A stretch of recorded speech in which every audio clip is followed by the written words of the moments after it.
It's hard to believe that summer's coming to a close, but this little Magnolia warbler here is signaling that fall migration has already begun.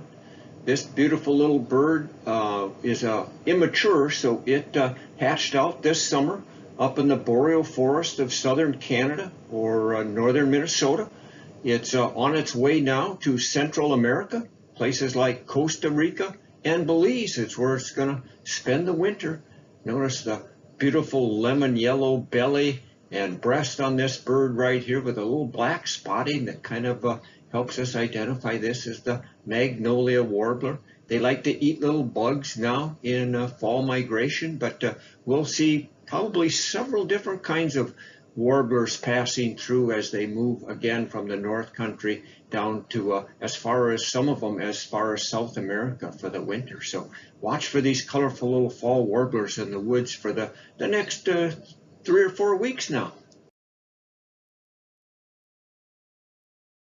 Ruby-throated hummingbirds are also moving south in big numbers now in the last week of August. This is probably the peak time of their migration period here in northeastern Iowa. So if you've got a hummingbird feeder or two out in your yard right now, you're probably seeing lots of little hummers fighting over those feeder ports.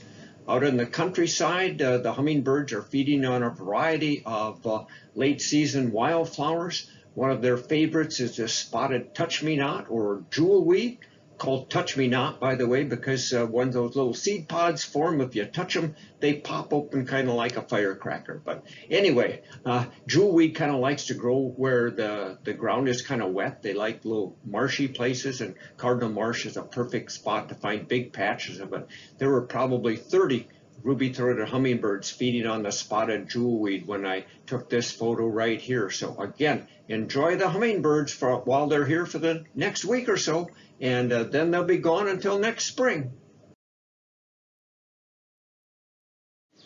Brown-belted bumblebees are one of the more common bumblebee species that we have here in Winneshiek County.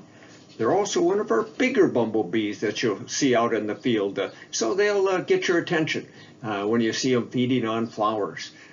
Brown-belted bumblebees can be identified by the black dot on their thorax. That's the second body part there, the one behind the head. And then on their abdomen, the last body part, it has 2 yellow segments, followed by 4 black segments. So mostly black on the abdomen, but again, a couple yellow segments. That second yellow segment does have some brown hairs mixed in, especially at the back end. So it looks like the brown-belted bumblebee is wearing a brown belt.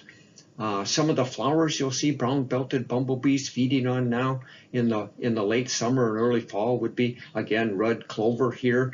They also like some of our sunflowers and goldenrods. You could find them, again, feeding on flowers right in your backyard, since they are quite common.